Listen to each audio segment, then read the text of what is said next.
What would you do if you bought a ranch for just $1 and found a barefoot child nun living there, guarding a secret her father died to protect? This isn't just a story about gold or land. It's about a little girl who held on to truth with both hands and a broken man who found the courage to stand beside her when no one else would. If you believe that God sometimes works through quiet people in forgotten places, or if you've ever wondered whether justice still matters in a world that stopped listening, then don't scroll away. Hit that subscribe button and stay with me, because what you're about to hear isn't just a Wild West story. It's a story of faith sacrifice and the kind of courage that doesn't carry a gun, but carries a cross, a broken fence, a dust-choked trail, a sun-faded deed, and a handshake that smelled too easy. Nolan Cassidy wasn't a fool, but he was a man chasing peace, something to quiet the ache in his bones and fill the silence his wife left behind. The land agent had said, "You'll have it all to yourself. Hasn't been anyone out there in years." But 3 hours later, Nolan stood in the creaking doorway of the main house and heard footsteps upstairs. Not the bold steps of a trespasser, but the soft, careful shuffle of someone small, someone trying not to be heard. He reached for the old rifle slung across his shoulder. But when the figure appeared at the top of the stairs, his breath caught in his chest. A little girl, 7, maybe 8, dressed in a tattered black habit, barefoot, eyes too old for her face. A silver crucifix hung at her neck. She didn't scream, didn't hide. Instead, she looked down at him and whispered like she'd been waiting her whole life for this moment. "You're the new owner," she said. "I'm Sister Clara. I've been taking care of the ranch." Nolan couldn't speak, couldn't move. He'd seen war. He'd buried his own. But he'd never seen a child carry that much sorrow in such silence. She led him to the hearth where she slept under a quilt sewn from scraps. Told him how she'd come here after the mine collapse that killed her father, Thomas Quaid, a prospector who'd spent his life mapping the gold veins of the hills. Said a bad man named Harper had shown up with forged papers, stole everything they had, and left her for dead. "But I still had the map," she whispered. "Daddy told me to hide it. He said one day good people will come, and then they'll need the truth."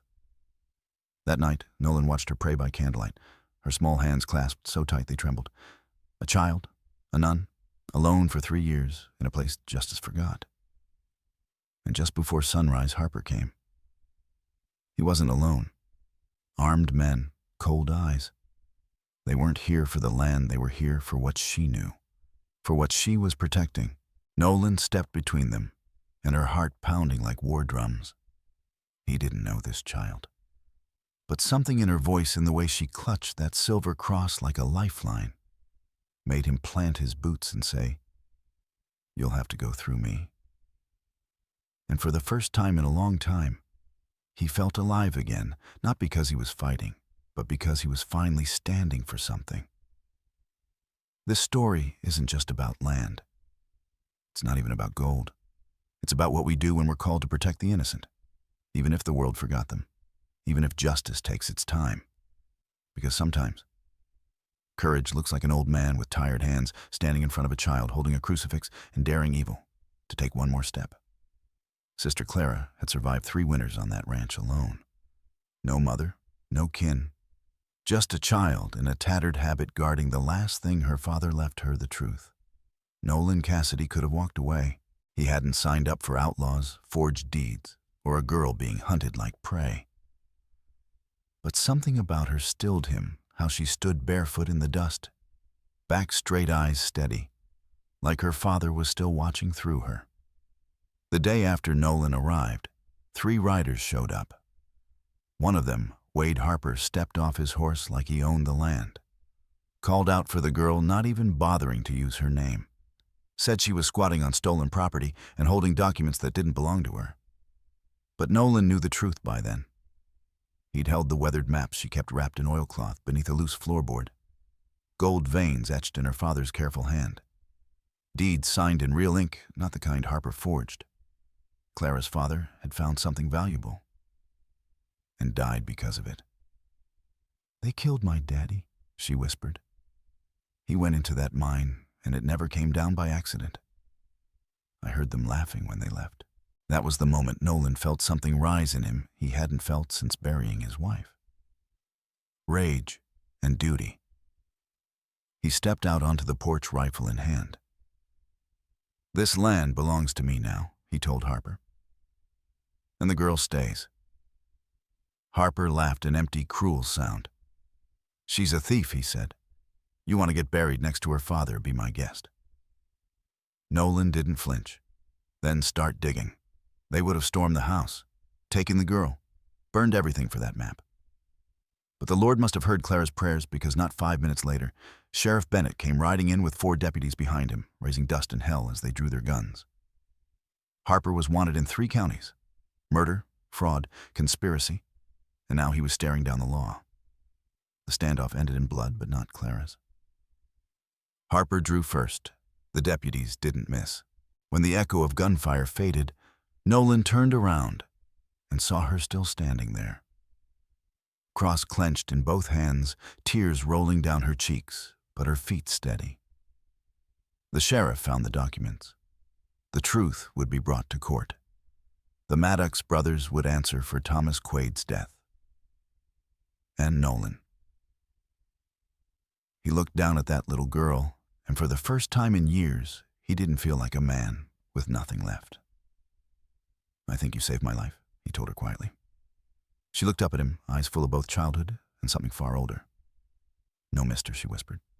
"You saved mine. Because sometimes justice doesn't ride a white horse. Sometimes it walks barefoot in a child's footsteps, quiet, faithful, and waiting for someone brave enough to listen. If you're still here listening, it means this story is speaking to something deeper in you. Maybe it reminds you of your own daughter or your father. If it does, leave a comment and share what part touched you most. Click like if you believe truth still matters. And if you'd like to hear more stories like this one, don't forget to subscribe, because we've only just begun. It showed where a man's truth had died. Sheriff Bennett spent that afternoon combing through the evidence. The hand-drawn surveys, the signatures, the notes in the margins written in the clean, blocky print of a man who thought this land would finally feed his family. Thomas Quade hadn't just found gold. He'd charted the whole vein, marked every blind pocket and fold of the ridge. He'd worked for 10 years mapping it out. Then the Maddox brothers sent Harper and 2 other men and buried him alive. The documents in Sister Clara's care weren't just property rights. They were a father's last breath, a daughter's inheritance, a reason to fight. Sheriff Bennett holstered his pistol and turned to Nolan. "This isn't just about a claim," he said quietly. "It's about murder, theft, and the kind of corruption that thinks a little girl won't matter." Nolan looked over at her. Sister Clara sat on the porch, arms wrapped around her knees, the crucifix still shining at her chest. She'd spoken only a few words since the gunfire, just enough to tell the sheriff where the documents were hidden. The rest, she kept locked behind those big, quiet eyes. He walked over, slow and gentle, like approaching a wild animal too tired to run. "You hungry?" he asked. She nodded. He brought her bread and stew from the kitchen. She didn't say thank you. She just folded her hands and prayed a whisper of Latin so soft it was almost wind. That night, after the sheriff and his men rode out with Harper's body and a promise to return, Nolan sat by the hearth while Clara slept on the floor nearby, curled beneath her old quilt. He couldn't sleep. The crackle of the fire reminded him of years gone, of the nights he spent staring into embers beside his wife's bed after the sickness took her. And now here he was, again a man without a family, sitting beside a child without one. He glanced at her. Even in sleep she held the cross, like it was the only thing keeping her safe in a world that had taken everything else. In the morning, she stood by the fence post watching the sun rise like she'd done it 100 times before. He walked up behind her. "What'll you do when this is all over?" he asked. She didn't look at him. "Just said my daddy told me you don't run from the truth, Clara. You stand still and let it catch you." Nolan swallowed the lump in his throat. He wasn't sure what kind of man he'd be tomorrow. But he knew this: He wasn't going to let that little girl carry justice alone anymore. Because sometimes, a man doesn't choose to be brave. He just sees a child standing where justice should be and steps forward because no one else will. If this story is holding your heart the way it's holding mine, I'd love to know what you're feeling. Drop a comment below, even just a word or two. Tap like if you believe in standing up for what's right. And if you haven't yet hit that subscribe button, because what happens next might just remind you that justice still has a voice even in the quietest places. Sheriff Bennett and 2 deputies rode in with fresh horses, clean coats, and an official warrant bearing the seal of the territorial court. The wind hadn't even died from yesterday's storm, and already justice had begun to move. Nolan stood at the edge of the porch, a mug of coffee warming his hands, watching the lawmen approach. Behind him, Sister Clara knelt in the dirt garden her father had once planted, now nothing more than weeds and dry earth. She wasn't playing. She wasn't praying. She was planting seeds. He didn't ask what kind. It was enough to see her digging her hands into the same soil that had buried her father, trying to grow something where something had been taken. Sheriff Bennett dismounted, nodding toward the girl. "She ready?" Nolan looked over his shoulder. "She's been ready since the day he died." Bennett handed over a folded paper. "This is a protective writ. It says she's under court custody, and no one touches her until the judge hears her statement. Maddox brothers are going to fight it, but I don't think the jury will take kindly to what we found in that mine ledger." He paused. "She's going to need someone with her in that courtroom, someone who knows the story." Nolan nodded. "I'll go." He didn't need time to think about it. She was part of the land now, just like the rocks, the wind, the broken boards. And so was her truth. That evening, as they sat in the wagon, headed toward the nearest town, Clara rested her head against Nolan's arm. She said nothing for miles, but as the sun dipped low and the shadows grew long, she finally spoke. "My daddy told me once," she said softly, "that truth doesn't ride fast, but it always shows up." Nolan looked down at her. "Your daddy was a smart man." She shook her head gently. "No, he was a kind man. He gave everything so I could have something left."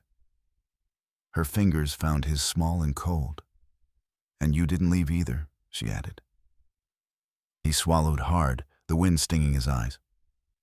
It wasn't the first time he'd heard something like that, but it was the first time it had ever felt like a promise. Like someone was telling him he still mattered in a world that had moved on without him. They reached town by lantern light. People stared at the dusty wagon, at the quiet man, at the little girl in a worn black habit, holding nothing but a cross and a rolled set of documents that could bring down an empire.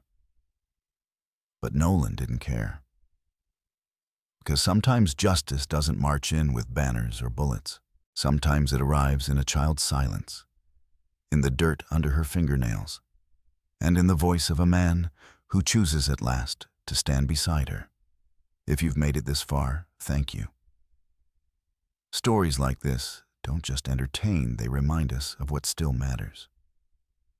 If it's touched your heart even a little, go ahead and tap like and share a comment. I read everyone. And if you believe more people need to hear stories where faith and justice still mean something, click that subscribe button. We're almost to the end, and it's a moment worth staying for. Courtrooms are built for men. Big voices, big tempers, thick walls that echo judgment and ego. But when Sister Clara took the stand, her bare feet barely touching the floor beneath the witness chair, the whole room fell silent. She wore her habit like armor. The crucifix around her neck caught the morning light. And in her lap sat the rolled survey maps her father died protecting. The judge looked down from his bench. "Are you prepared to give testimony, child?" She didn't blink. "Yes, Your Honor. My name is Clara Quaid. I am the daughter of Thomas Quaid, and I've come to tell the truth." Nolan sat 2 rows back, hands clenched, heart pounding. He wasn't nervous because she'd lie. He was nervous because the truth might break her. But it didn't. Her voice never rose, never cracked. She told the court how her father spent a decade mapping every gold vein in the territory. How men from the Maddox company came with fake contracts and angry fists. How she'd hidden under the stairs the day her father went into the mine and never came back. I waited for him until sundown, she said, but he never came out. Then I heard laughter. One of them said, "That'll keep him quiet." And they rode off. She paused then, not for drama, just to gather something heavy and invisible grief too old for her young bones. The court clerk wiped her eyes. A deputy turned his face away. And then Clara lifted the survey map. "This," she said quietly, "is my father's work. He didn't steal anything. They stole from us. And when he wouldn't give them what they wanted, they buried him alive." Gasps filled the room, but she didn't flinch. "I've been taking care of our land ever since. Daddy said the truth doesn't rust even when the world does." The Maddox lawyers tried to twist her words, tried to shake her, but they couldn't. Not when the jury held her father's handwritten notes. Not when the sheriff confirmed the witness who saw the sabotage. And not when a little girl in black stood taller than any man in the room. Later, outside the courthouse, reporters asked her what she planned to do next. She just looked up at Nolan and said, "Go home, back to the land her father died for. Back to the ranch where the wind still whispered his name. Back to the soil, where she once planted seeds beside a broken fence." Nolan helped her into the wagon. He didn't say much. He just placed his hand over hers, and she didn't pull away. Because some stories don't end in revenge. They end in restoration. In the quiet triumph of truth over power. In the courage of a child who refused to forget. And the man who refused to let her stand alone. This story is more than a tale of land gold or conflict. It's a testament to the quiet power of courage, faith, and righteousness. Through the eyes of a child nun, we are reminded that justice is not always loud, but it is always waiting. Even in a world that forgets the innocent, God does not. Sister Clara's unwavering faith, her protection of her father's truth, and Nolan's decision to stand with her reflect a deeper message that God calls ordinary people to do extraordinary things, not with force, but with conviction. This is a story of how love lives on after loss, how truth cannot stay buried, and how God often works through the least expected vessels to shine light into darkness. For those who've ever felt forgotten or small, let this be a reminder: God sees you. And when the time comes, He sends help in ways the world can't predict. If this story moved something in you, don't stop here. Click on the next video waiting for you on the screen. Because the journey of faith, courage, and second chances doesn't end here. Sometimes the next chapter is just one click away.